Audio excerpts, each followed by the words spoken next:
हरिओम। क्या तुम ईश्वर को याद करते हो? क्या मैं तुम्हें याद हूँ? जैसे ही तुम सवेरे उठे, मैंने देखा और आशा की कि तुम मुझसे बात करोगे। परमात्मा हमारे को देख रहा है। We are under watch. हम जैसे ही उठे हैं और वो देखना चाहते हैं कि वो मेरे से बात करते हैं, इसलिए तो हम बोलते हैं सुबह जल्दी उठो, परमात्मा से जुड़ो, बेड के ऊपर ही, उसके बाद उठो। चाहे थोड़े ही शब्दों में सही मुझसे सुजागी लोगे, या अपने जीवन में अच्छी घटनाओं और खुशियों के लिए मुझे धन्यवाद दोगे। भगवान बोलते हैं चाहे थोड़ी देर के लिए ही मेरे को याद करते हो, मुझसे तुम सुजागी लोगे, पूछोगे अपने जीवन में जो घटनाएं घटी हैं, खुशियां मिली हैं, क्या मुझे उसके लिए धन्यवाद दोगे? क्या महानता है भगवान की। मैंने पाया कि तुम उठते ही इस विचार में रहे कि काम पर जाने के लिए तैयार हो जाऊं। सुबह सुबह उठते हैं ना एकदम से। कई लोग तो, जो हमने बताया है अध्यात्म में, वो टॉपिक भी बनाऊंगी, सक्सेस कैसे मिलती है, चाहे तुम संसार में हो, चाहे तुम अध्यात्म में हो। हर कोई बोल रहा है early to bed early to rise. इसके लिए हमें अपना डिसिप्लिन बनाना रह पड़ता है। उस डिसिप्लिन से जब हम चलते हैं तो सारी शक्तियां हमारे साथ चलती हैं। जैसे हम उठते हैं तो अगर विचार करें, जहाँ अपना मोबाइल खोल लें, व्हाट्सएप खोल लें, किसने मेरे को मैसेज भेजा, ये सब काम एक एनलाइटनमेंट चैनल सुनने वालों को कुछ भी नहीं करना पड़ेगा, क्योंकि हमको शुद्धता की तरफ जा रहे हैं। दिशा हमारी अच्छी है, अध्यात्म है। उसमें हमको अपना सारा टाइम टेबल बदलना पड़ता है। जो हम जीवन जी रहे थे, वो जीवन आज हम नहीं जीते हैं। हम सुजाग हो गए हैं। हम जल्दी से उठें। भगवान देख रहे हैं कि तुम विचार कर रहे हो कि मैं काम पर जाने के लिए तैयार हो जाऊं, कौन से कपड़े पहनूं, क्या करूं। अभी अभी इंतज़ार किया भगवान ने, तुम घर पर तैयार होने जाते थे। मैंने सोचा कुछ पल के लिए तुम खाली होकर कम से कम मुझसे हरिओम बोलोगे, ओम याद करोगे। पर मैंने क्या देखा कि तुम अपनी दिनचर्या में बहुत व्यस्त हो गए हो। यही तो अध्यात्म की यात्रा है, जहाँ से शुरू होती है और हमारा नया जन्म होता है। तब तक हमको पता ही नहीं है कि कैसे उठना है, कैसे सोना है, कैसे खाना है, क्या खाना है, क्या पीना है, कैसे पीना है। ये सब अज्ञानता में जीवन जी रहे थे। एक बार भगवान बोल रहे हैं, तुम ऑफिस में कुर्सी पर कुछ भी ना करते हुए लगभग 15 मिनट तक खाली बैठे रहे। अचानक मैंने देखा कि तुम पैरों पर कूद कर खड़े हो गए।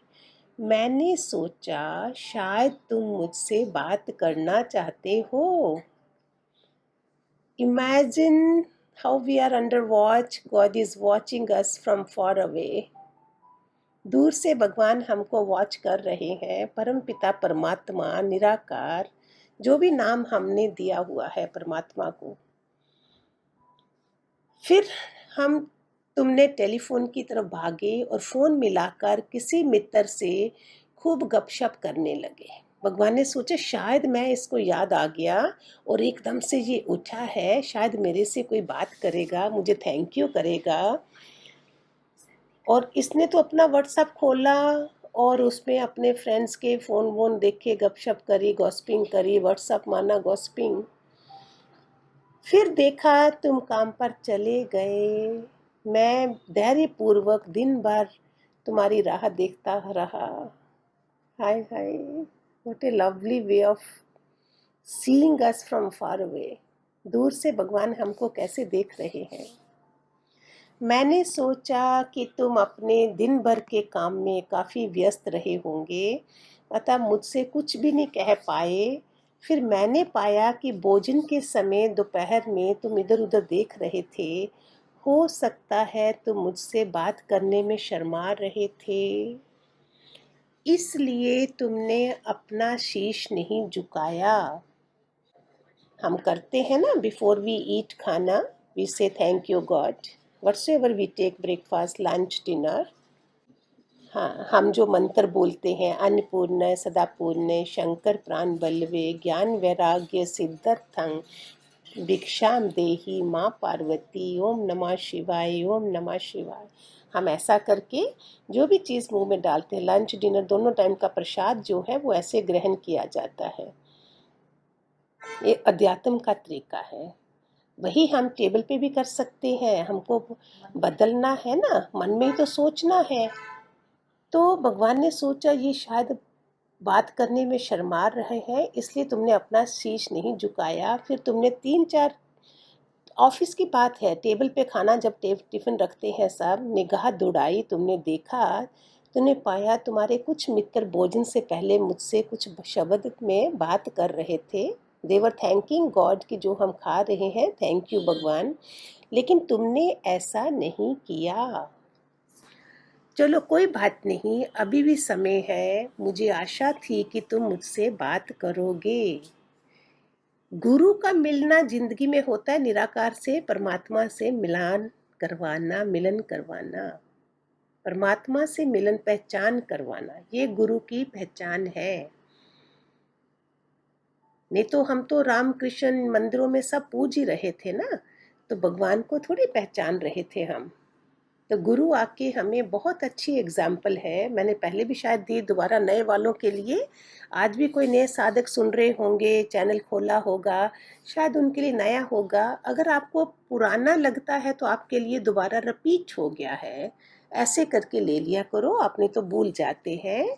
जैसे ही ऑफिस से हस्बैंड आते हैं तो वाइफ क्या करती है, बच्चे को बिल्कुल साफ नए कपड़े, पाउडर, नैपी वगैरह सब बदल के देती है।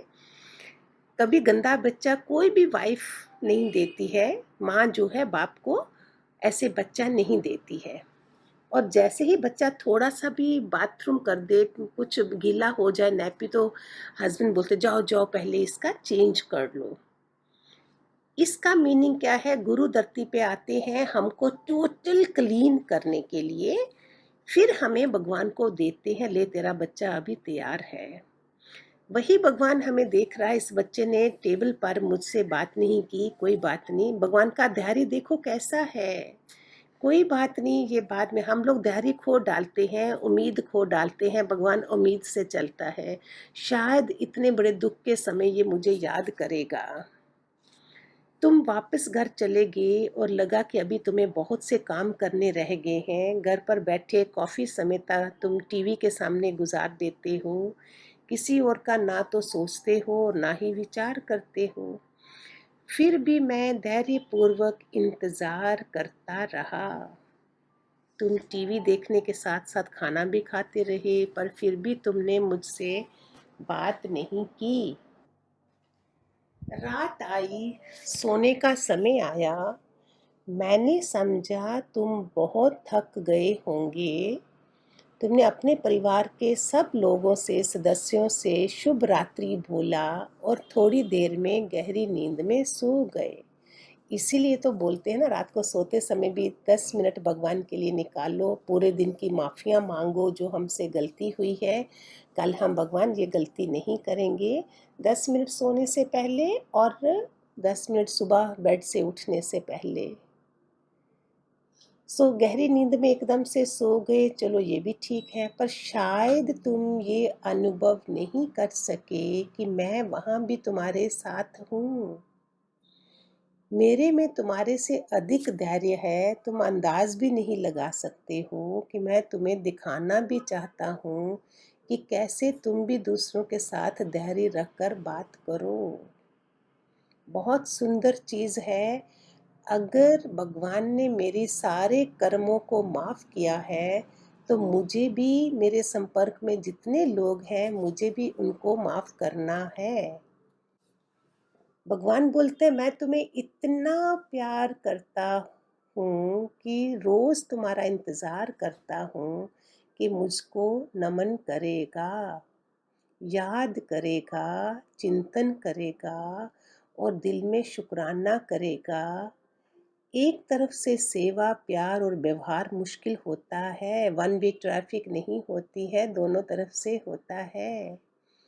कोई भी बात नहीं, फिर सवेरा हो रहा है, तुम जाग रहे हो, मैं फिर इंतज़ार करूँगा पूरा दिन, बिना किसी उम्मीद के, केवल तुम्हें प्यार देने के लिए और इस आशा में कि आज तो तुम कुछ समय मुझे दोगे। आज का दिन शुभ हो, ये भगवान हमारे लिए प्रे करते हैं। इतना धैर्य, कैसी आत्मा है, परम पिता परमात्मा माना, इतनी ऊंची आत्मा, महात्मा, महान आत्मा, आचार्य नाम दिए जाते हैं, जोड़े जाते हैं। इसका मतलब उनके आचरण कैसे हैं।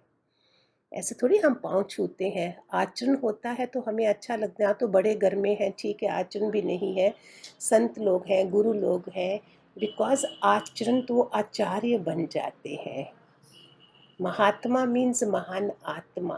तो कैसी आत्मा, तत्व कैसा है परमात्मा में कि वो इतना धैर्य रख के हमारे लिए इंतज़ार कर रहा है और हम अपनी दुनिया में मस्त हैं। इसीलिए ठाकुर बाहर मंदिर बनाए, सो दैट हम आते जाते थोड़ा सर को तो झुकाएं। सर झुकाना आए, नहीं तो हम सर कहाँ झुकाते अपना। पंचामृत रखा होता है मंदिर में, मिश्री के छोटे छोटे दाने हैं, हम कैसे खा लेते हैं। वो परमात्मा का प्रसाद है, परमात्मा की वाइब्रेशंस हैं उसमें, उसको हम कैसे लेते हैं। ये सारी वाइब्रेशन तत्व की बातें हैं जो आपको एवरी डे एनलाइटनमेंट चैनल पर आपको दिया जा रहा है, रोज एनलाइटन किया जा रहा है, सो दैट इतना विस्तार है परमात्मा की सृष्टि में, ये नेवर एंडिंग टॉपिक्स हैं। ये संसार के लिए, देह के लिए तो बना है, आत्मा का जब आप जानोगे तो आप सारे ही सोचोगे कि बहुत देर कर दी हमने आने में। हे परमात्मा, मेरा अगला जन्म ऐसा हो, इस जन्म में भी मैं पूरा हो जाऊं, बाकी मेरा जन्म हमेशा प्रे करो मेरा सदाचार और सत्संग वाले घर में मेरा जन्म हो, वैसा मेरे को एटमॉस्फेयर मिले, ना कि एक संसारी घर में मैं पैदा हूँ, भले पैसा कितना भी हो, लेकिन नहीं, मेरा शबरी जैसा जन्म हो, मेरा कबीर जैसा जन्म हो। ऐसे घरों में जन्म लें जहाँ पे हमारे संस्कार शुरू से ही इतने ऊंचे बने कि हम अपने असली लक्ष्य को, गोल को पहचान सकें कि परमात्मा को पाने के लिए हम आए हैं। ठीक है, खूब सारे आशीर्वाद। God bless. हरिओम।